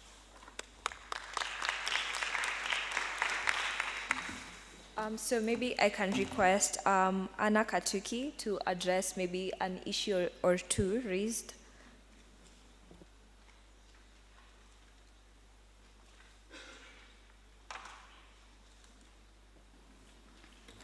So thank you. My name is Anna Katuki. I'm the Country Gender and Inclusion Specialist for Plan International. So I think I agree with you in terms of the aspects that you're raising. They're very critical. Number one, I think Maureen from Concern spoke to the same thing, adaptation in terms of technological advancement. So I think that is very critical. And if we remember very well, as a country, we had several efforts to having digital infrastructure, laptops shared to our students in primary schools. So I think there's still a lot of effort for us to follow that. But we also note that as a country, we have had, I think in last year, finances allocated to the Digital Master Plan, because we appreciate that, I think in East Africa we lead in terms of internet penetration, mobile penetration. Our numbers are quite high. So that again provides for us an opportunity. And like he's saying, and all of us are saying, it's a question of inclusion. So it's okay to say we have internet penetration, but in terms of bringing everybody to have access, you know, internet and digital aspects that are actually tailored to cater for all these persons. And I think when Nuria was speaking, spoke to these aspects where we, you know, like from the report that Plan International has done, what opportunities are there? Like we have highlighted, can these young people, young girls in these areas, because one aspect that Clement has shared from the report is that we found out that 3.3% girls have access to mobile phones. That provides us with an opportunity to target these girls, whether in Marisabit, these ASAL counties, where they can be able to use the available technology to get you know, access to information, access to SRHR information, even report the cases that we are speaking about. So I think that aspect in terms of inclusion is very critical. Of course, the other aspect would be thinking to the future, because we understand now we are pushing for STEM courses. How about us working together with the Ministry of Education and other partners to ensure that the interest that is created for girls at a young age in terms of interesting them to STEM courses, that they can be able to select this as a lower age, but not just targeting it when they are in the university, when, you know, decision and advancement in terms of their career has gone ahead. So I think those are critical issues. And for us as Plan International, we have several platforms. We run a campaign that is called Free to be Online. We do not want girls to be harassed when they are online, because it is a platform that now is available. Governments are realizing that they need to appreciate these platforms as a place for democracy and sharing information. I wish to stop there. Thank you very much. Yes, appreciate the answer. To answer another issue raised, I would want to ask Mr. George Wanjala, Mr. George Wanjala, to address the issue on who exactly is supposed to implement this. I understand that the National Gender Equality Commission is an ombudsman to issues raised on gender, but who will implement it? Okay, so thank you very much. And I think Anna has quite ably tried to tackle some of the concerns earlier raised. When she spoke about the National Digital Master Plan, I realized very quickly that, yes, it is something that we have not been able to talk to in this discussion. However, that digital master plan was meant to, it came in place, I think it was launched last year, and it came in place for purposes of trying to revolutionize the ICT sector, yeah? To try and increase all those issues we are talking about, whether it's penetration, whether it's availability of connectivity and all that. So yes, one of the critical implementers that we have to hold to account is the State Department for Youth Affairs, because that is where the master plan is housed. And so therefore, as the critical implementer, the ICT, I think it is the ICT and Ministry of Youth Affairs, whichever of the departments concerned, needs to be held responsible about the same. I'll speak for myself as a representative of the Commission. We also will need to be held responsible for purposes of monitoring the status of implementation of that master plan. And for these, of course, we will call upon some of the partners that we have around that can work very closely with us as a monitoring agency of government to try and hold the implementing agency of government to account on the status of implementation of this, so that then a year down the road, or 2 years or 3 years down the road, we can ask hard questions on the main implementing agencies of government about how far the rollout has gone, so that then we can be able to start quantifying some of the benefits that have accrued to the young people or accrued to the women as a result of rolling out that master plan.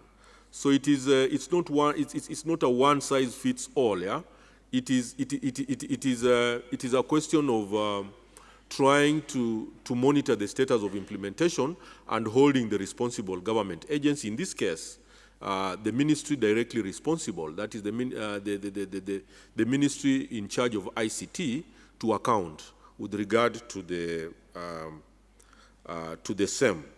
However, this is bigger than the ministry itself, because you see, we are talking about women, we are talking about men, we are talking about girls, we are talking about boys.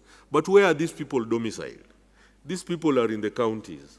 So again, another agency that we will hold critically responsible for the same will be, if it's the main body, I'll be talking about the Council of Governors, to try and find out, despite the national government rollout, to what extent have some of these issues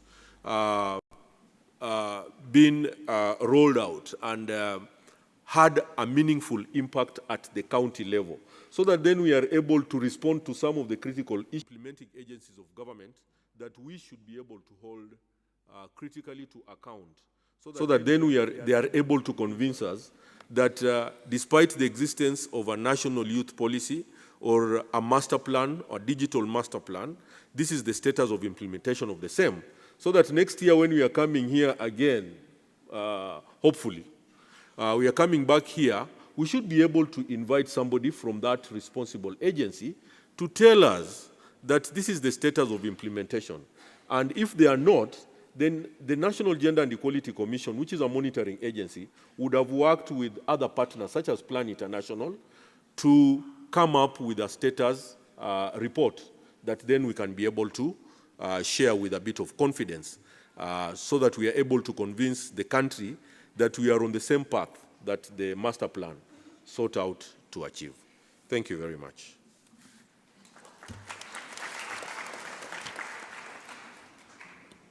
Because of time, yes? Sorry, because of time, we're just going to finish there. And being here today, being present, you're being called to action. An action to stand with women who are demanding their fundamental rights at a great personal cost. An action to strengthen protection against sexual exploitation and abuse. And an action to accelerate women's full participation and leadership, especially in technology. So I'll invite our Secretary General, Mr. Samuel, to give the vote of thanks.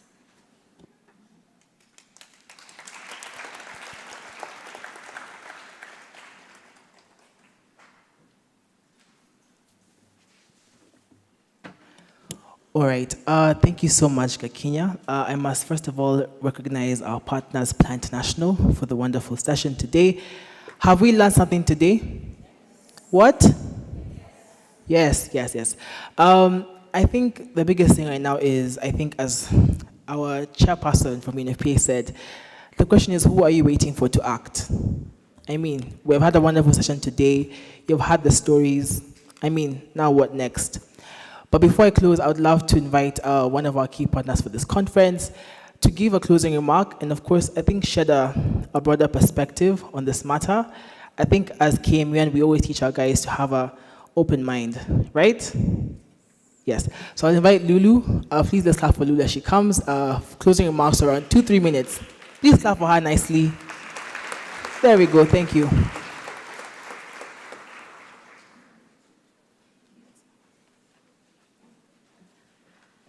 Hello. Is it morning or afternoon? Afternoon. Good afternoon, everyone. You feel it's International Women's Day. You should be happy. Aren't you happy? All right. As Sam has mentioned, my name is Lulu. I'm an advocate trainee, programs associate at the National Gay and Lesbian Human Rights Commission. That forms part of the consortium of the Right Here, Right Now 2 program that seeks to ensure that young people are empowered and make their own informed decisions and have access to SRH information and services. I'm very delighted today because it's not only 8th March, but I also get to speak to such a youthful crowd. And wow. So my message today is very short and brief. Thank you to all the partners. I know Plan International have had such an engageful moment today. But then my message today is, as we recognize and celebrate International Women's Day 2023, let us also be cognizant of the gender inequalities that persons who do not fall within the binary of either male or female go through in our society. As young people, as key stakeholders, as partners, how do we ensure that we are inclusive in our programming? How do we ensure that we're inclusive in our interaction with each other and that we don't leave young persons behind, but also be cognizant that not everyone identifies as either male and female. We have gender non-conforming persons, and we equally have to celebrate them today. So I'd like to wish you all a beautiful International Women's Day 2023, and feel free to visit us at our booth outside there so that we can interact further. Thank you, KMUN, and heko kwenyu, young people at the forefront. Asanteni sana. All right, so I'm concluding now. Please, I hope you guys go on Twitter. Are you guys on Twitter? So please tag Plan International, at Plan Kenya, tag Kenya MUN, find us, tag us. I will give something to the person whose photo on Instagram or Twitter has the most interactions. Yes? Is that clear? I'll give something. And you want this something I want to give. You will want it very much. Just know that. So, on socials, tag Plan, tag Kenya MUN, UNFPA, or even UN Women, even Antonio Guterres, tag him. Tell him you're speaking. I'm being serious. Instagram, Twitter. If you think you have the most interactions by end of day tomorrow, come to me. I'll give you something good. Sawa sawa? Sawa sawa? All right, so I think with that being said, I'm always a timekeeper here. So we're going for lunch break. So this time we'll go until 1, okay? Then today we'll end debate at 4:30, all right? At 4:30. So I hope the chairs, judges and head commissioners have taken note of that. At 4:30 we'll be ending. So 4:30 means, yeah, you get the point. So until 1, okay? I'll hand it over back to Gakinya to now officially really close the session and release us.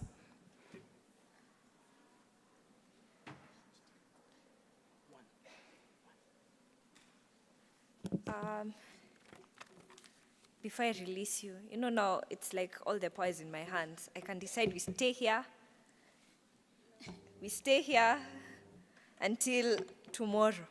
Anyways, they won't allow us to stay that long. But thank you so much for being here to our partners. We really appreciate the effort that you made to Plan International. Thank you so much for organizing this with us. We really appreciate. So with that, kindly rise as we let our partners leave.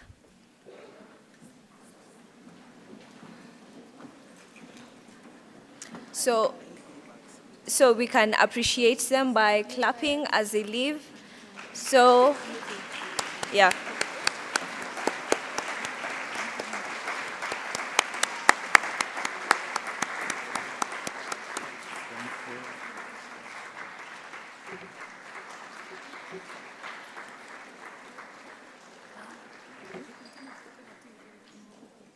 Oh, yeah, I've been told continue clapping until they leave.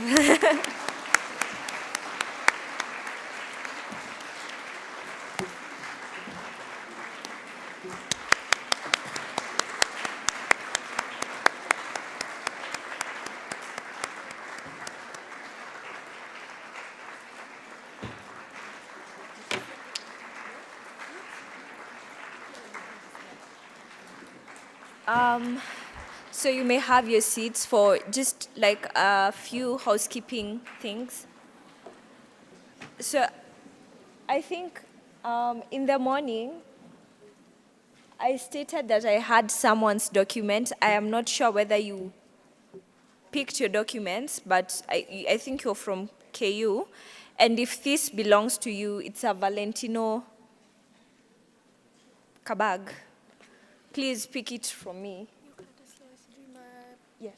The Deputy President of the International Court of Justice, Vanessa Mugo, she has your documents. To all the head commissioners and judges,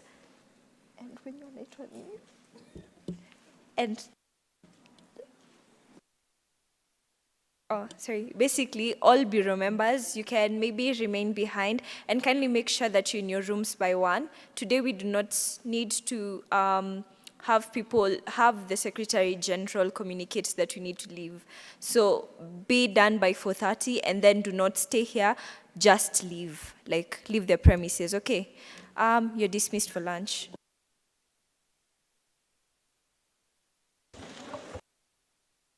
Oh, Global Village will be on Friday. Do you understand what Global Village is about? Basically, it's a global village. Come dressed in something that represents your village. Okay, not your village. Your culture, rather.